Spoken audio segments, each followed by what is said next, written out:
Germany has never had this many coronavirus cases. Hospitals are filling up, mainly with the unvaccinated. Our medical team's holding on, but we're incredibly frustrated because at the end of the day, we're the last resort for everything that is wrong with society as a whole. Until now, Germany has done well compared to other European countries.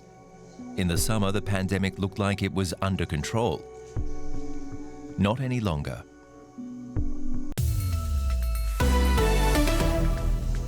So, what went wrong, Germany? I'm Ben Fazul and welcome. A dramatic surge in infections has a lot of people asking, is it better to stay home? Do I really need to get on that train right now? And will there be another lockdown? I'm fully vaccinated, but I haven't had my booster yet. And there are so many Germans out there who haven't even had a single shot.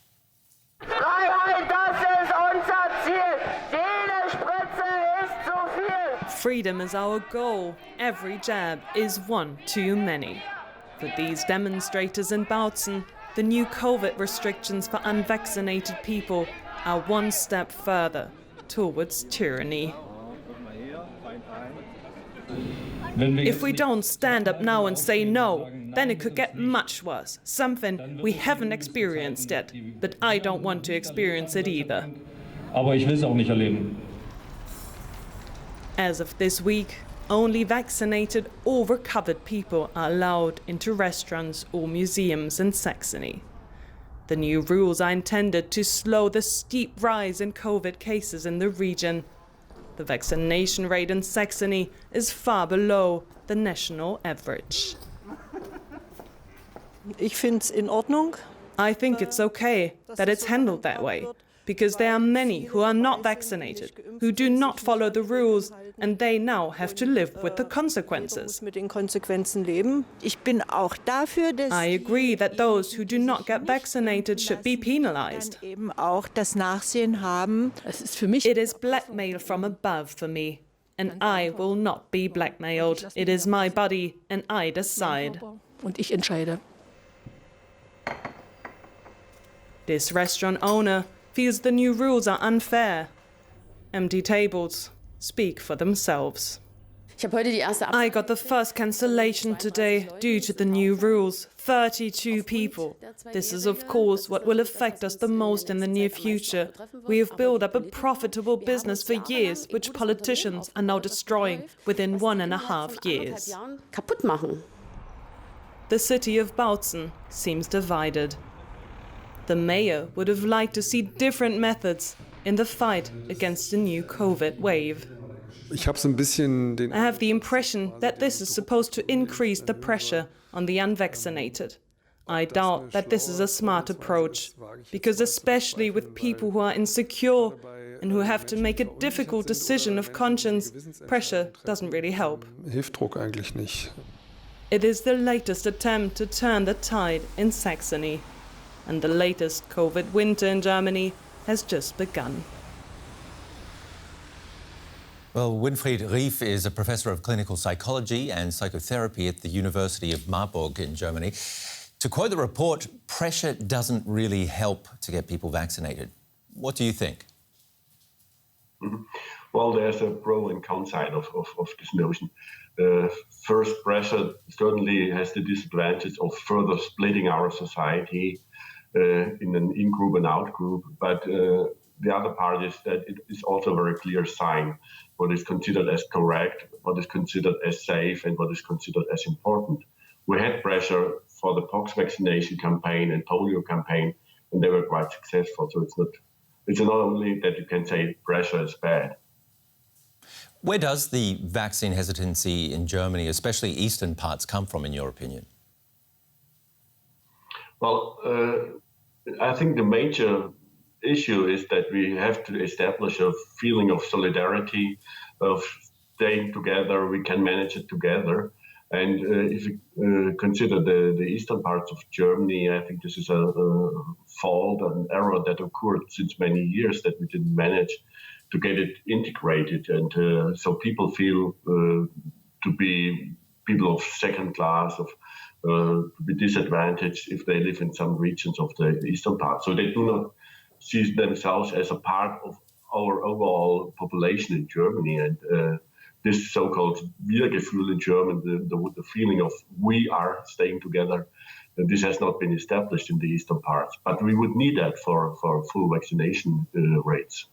And that's the part that the government's forgotten about? Is that a part of Germany that the government's forgot about and a part of the campaign that it's forgotten about?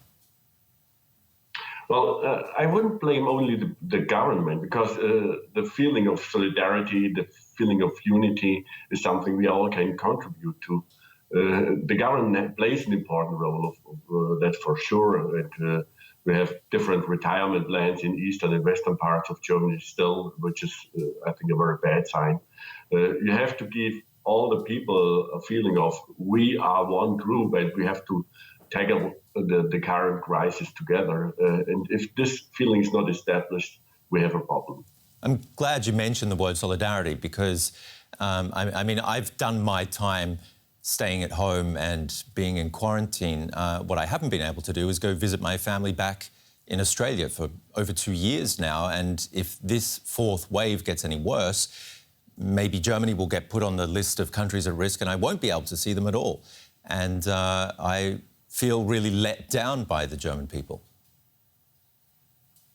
Yes, I can understand that. And this exactly addressed to the point we have to really communicate how important it is, not only for me as a person, that you can discuss that, whether it's important for me as a person, but it's important for our families, it's important for our groups, it's important for our pleasure, for our leisure activities.